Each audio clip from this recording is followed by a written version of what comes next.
Welcome to He's Been Doing It All Day. We're Adam and Symon. This episode brought to you by the Carlton Draft. Check them out at the Carlton Draft on Instagram. Check us out on Instagram at Been Doing It All Day. Our t-shirts are for sale there.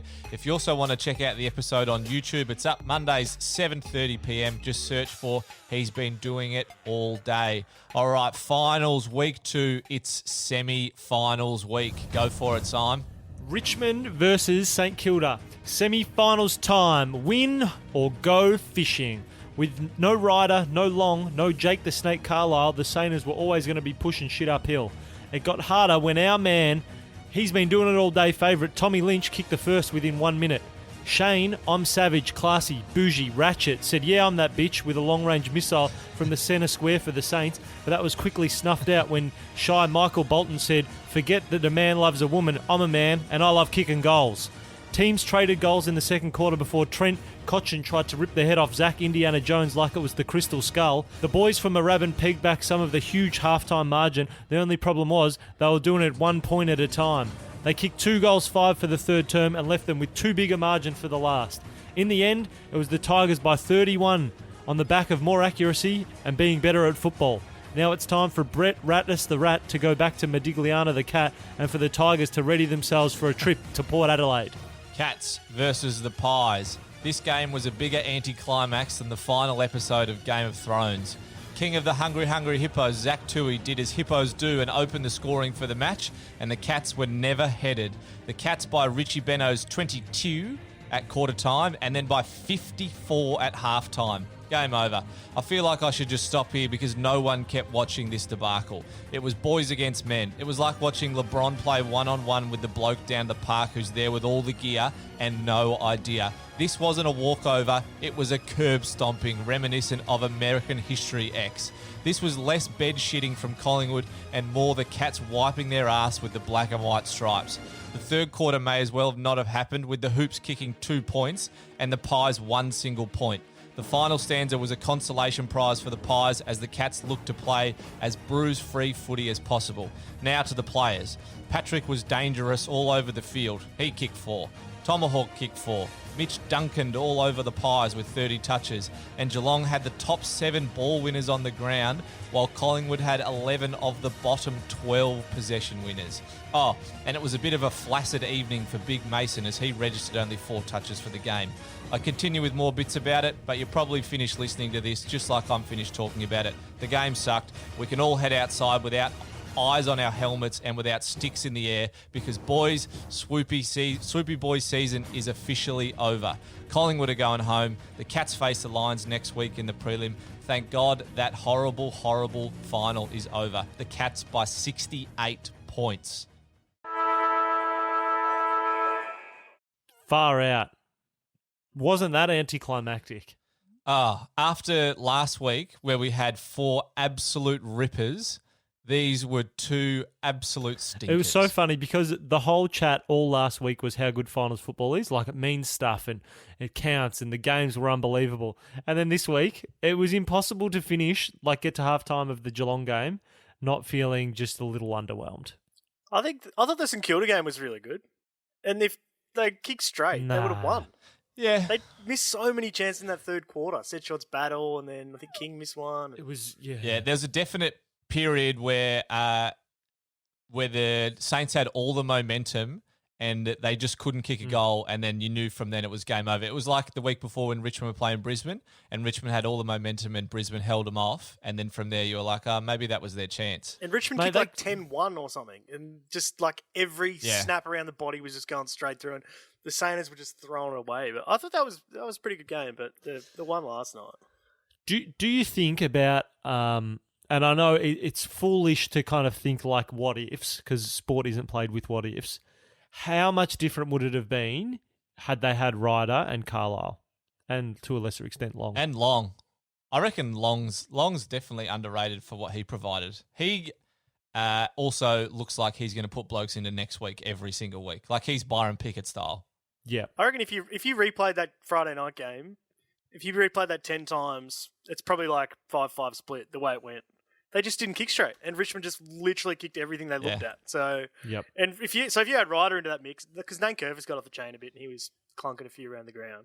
If you've got Carlisle and you've got Carlisle to play on Lynch, and then that means or you got Carlisle plays on Rewalt, and not that Rewalt had a big game at all, but then Howard and Carlisle can play off the two big guys, and it sort of frees up some of the smaller guys as well. Mate, Jack Rewalt's got the best gig in the game because he doesn't have to do anything. He just has to jump at the ball and make a contest, and everyone's like, great game. Perfect. That's all you need to do. Next year becomes interesting for Jack because he's not impacting games like he used to. So how does he turn into like a Josh Kennedy, like still older, but everyone thought this year Kennedy was going to be done, and he had a cracking year. So how does Rewalt then become Belter? Just go back up again and keep helping them kick goals and win games. But how bad does that make West Coast last week look? How Collingwood performed last night? That was the first thing I thought of. That makes West Coast look terrible. Yeah. Mate, Collingwood played their grand final last week. That was full. That was all they had. They showed Nathan Buckley just before halftime. What can you say? What do you say? Hey guys, we're 10 goals down, but not only that, we're playing terribly. It was 80-7. Just after half time. Yeah. I reckon I've been trying to think last half dozen years, that's bottom 3 finals efforts. I've got that one. I've got the prelim when Melbourne played West Coast and lost by 1,000 points. Yep. And the one when Richmond went to Port Adelaide in the first week and won the toss and Cochin kicked into the wind and they lost by like down by 70 points at quarter time or whatever stupid it was. You could do North Melbourne, West Coast. That was a pretty bad day. Or 2007 grand final Port versus Geelong as well. There's been a few stinkers. Yeah, I was thinking last 5 or 6 years, but you're right. Yeah. There's been some bad ones. And we probably should talk about it, but our man, our big bustling key forward, our boy, he's been a bit naughty. He's been a bit naughty. Do you think he was lucky Tom Lynch to get off? I defended him last time by saying when he punched Michael Hurley in the neck, that was okay because Michael Hurley kept punching him in his broken hand. Yeah. Tommy boy, I'm not sure I can defend you here, mate. You just need someone in the neck because Tom Lynch plays footy like he's playing for the Airport West Rezzies. Like there's no cameras. Mate, there's 18 cameras around.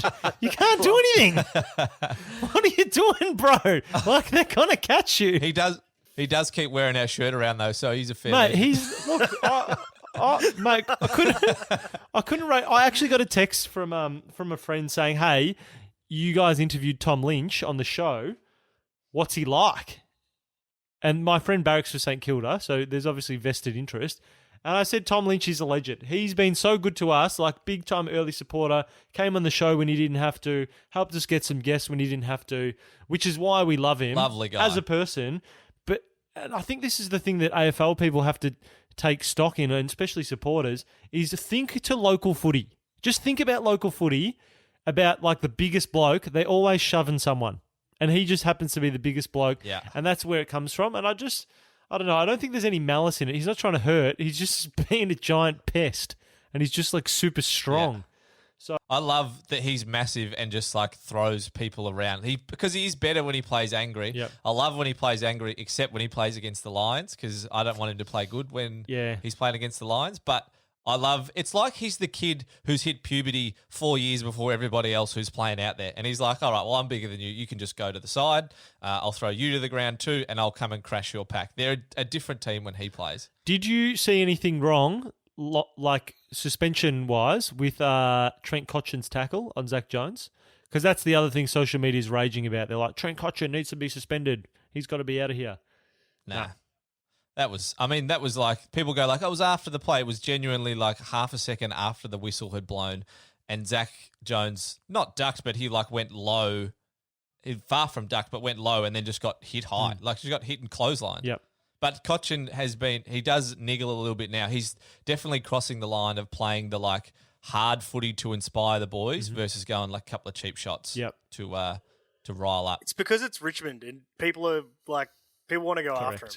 And then didn't Cochin have the one a couple of years ago before the granny or before a prelim when he whacked someone and he Dylan Shield. And then now Lynch has done it a few times, and like the Lynch one, like he actually, he did the action, but he like barely touched the guy who he did it to. So If you got him better, rub him out. But you can't rub him out. He didn't touch him really. Yeah, because when the rule is like if it's the likelihood of causing injury, like there was such little force there, like there was barely a graze on there versus. I mean, it's a terrible look. It's a horrible look, but versus the like Jake Long one where he was suspended on potential to cause injury, like he came through with some force.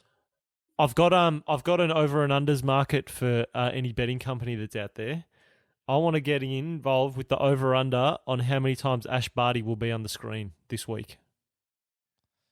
Yeah, she was on more than Damien Hardwick was on Friday night. Yeah, and they talk about it heaps. Massive Richmond fan all the time. But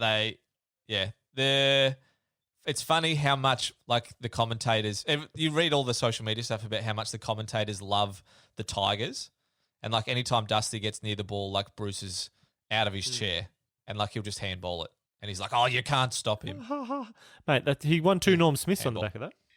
You actually can't stop him though. Like I don't know. yeah. If you watch Friday night, you actually can't stop him. Unbelievable. I remember there was one part on Friday night, maybe towards the end, when he kicked that sealer with 10 minutes to go. And he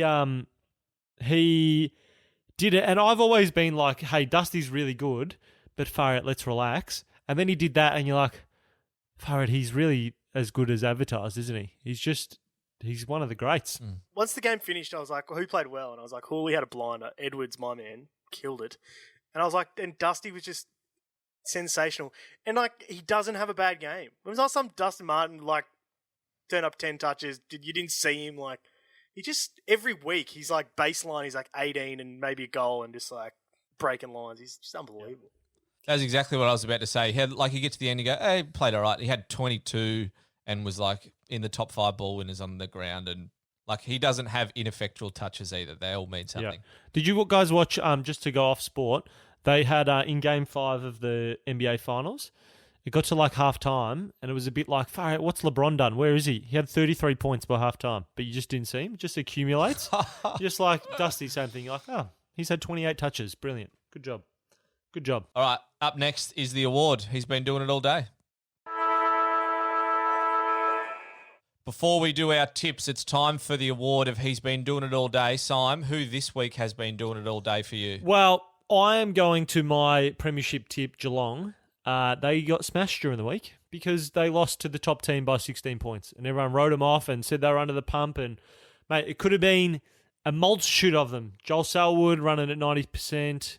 77%. Well, whoops, I don't know where I got 90% from. Anyway. But who I've settled on is I've gone the big sausage himself, Tommy Hawkins. Mate, he got caned last week. Absolutely caned. Was just like, can't kick. 5 goals, panicked, choked it, whatever. Comes out, kicks 4 goals. Shut up, everyone. That's mine. Tommy Hawkins just did what he had to do. Shut up, everyone. Shut up, everyone, mate. I'm the Coleman medalist. Get out of my way. I'm kicking goals. Hippo Farm's open, and the big dog's in town. All right, he's been doing it all day this week is Callum Wilkie, the defender for the Saints. I think he wears 44. So he, in the last 3 games that he's played against the Tigers, he's held Dusty goalless when Dusty goes forward, which is no mean feat. Yep, that's impressive. I'll pay that. He also wins. He's won 42%. This is from Sam Landsberger tweeted it. He's won 42% of his defensive one-on-ones this year, which is a significant amount higher than most defenders out there. And then he finished it with he's harder than a Rubik's Cube to crack. The Saints have a lot of underrated blokes, but I reckon Callum Wilkie out there for those like mid-sized forwards, if they were to play the Cats, he'd play on danger for sure.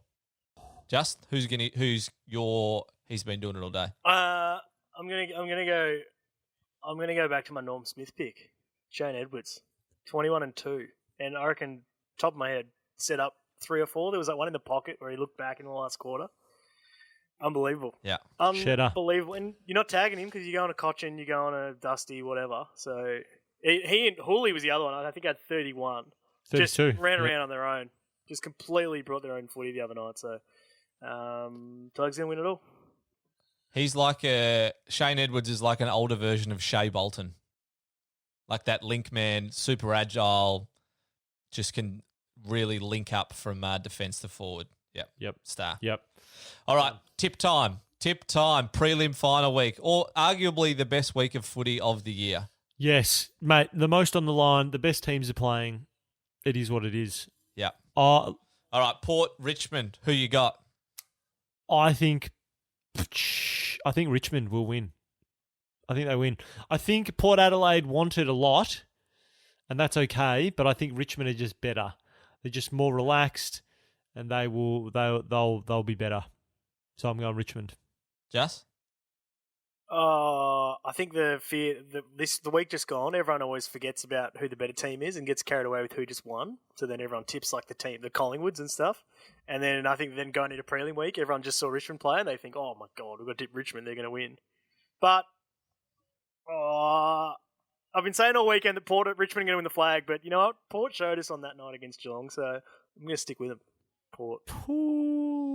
Yeah, I'm going Port too. I reckon that's a good point that like the Saints didn't win and like they clearly didn't win, but they weren't soundly beaten. It wasn't absolutely convincing from Richmond. So I reckon I'm going to roll in with Port as well. And then the other game, the more important game of the week, Brisbane versus the Cats. Who's going to win the feline feast? I'm going to go the Catters just because I said that they'd win the premiership. You, Adam, would be completely unbearable if Brisbane go further than this. So just as more of like my life would be a much easier existence if the Cats win. You'll be a little sad and I'll console you. But after that, it will just be a much easier existence for me. But I think this time of year, it gets to the stories. What stories do you want to happen? And I really want Gaz to win another one before he retires. I think he's just a good enough player to win. So I'm going my heart, I'm going the Catters. Do I think they can actually do it? I have no idea. Probably not, but that's okay. Similar story. All I wanted in that first week was for Port and Brisbane to show me, just like I've never seen you do it before, just show me that you can win a big final at home. And they both did it. So I'm going to tip Brisbane again. Also because I cannot stand the thought of Patrick Dangerfield winning a premiership. So I'd love for that to not happen. So let's go Lions. And yeah, tipping with my heart, I mean. So bloody hell. I'll tell you what, if it's not close to quarter time, if Brisbane haven't got going by quarter time, the pressure will be unbearable. It'll be on them. Yeah. Who are you going to tip, Adam? This genuinely, I have to go with Lions. Although I think it's a genuine 50-50. Our record against the Lions' record against the Cats is not that great. We just beat them with that Link McCarthy specky over Henry last year, beat them by a goal. But since then, apart from that game, we really haven't shown much. Albeit we're a bit of a different team. But we also, like, coming off the bye, like you win and then have the week off. It'll be one game in 4 weeks by the time we play again. Rest or rust. Yeah, exactly. So I'm going to tip. There's nothing riding on these tips, so I'll tip the Lions. Go Lions. Far out. All right, that's it for another episode of He's Been Doing It All Day. There's only 2 left for the year. Check us out at Been Doing It All Day on Instagram. Check the Carlton Draft out, who have our shirts at the Carlton Draft on Instagram as well. That's it. We will see you for the prelim final wrap-up next week.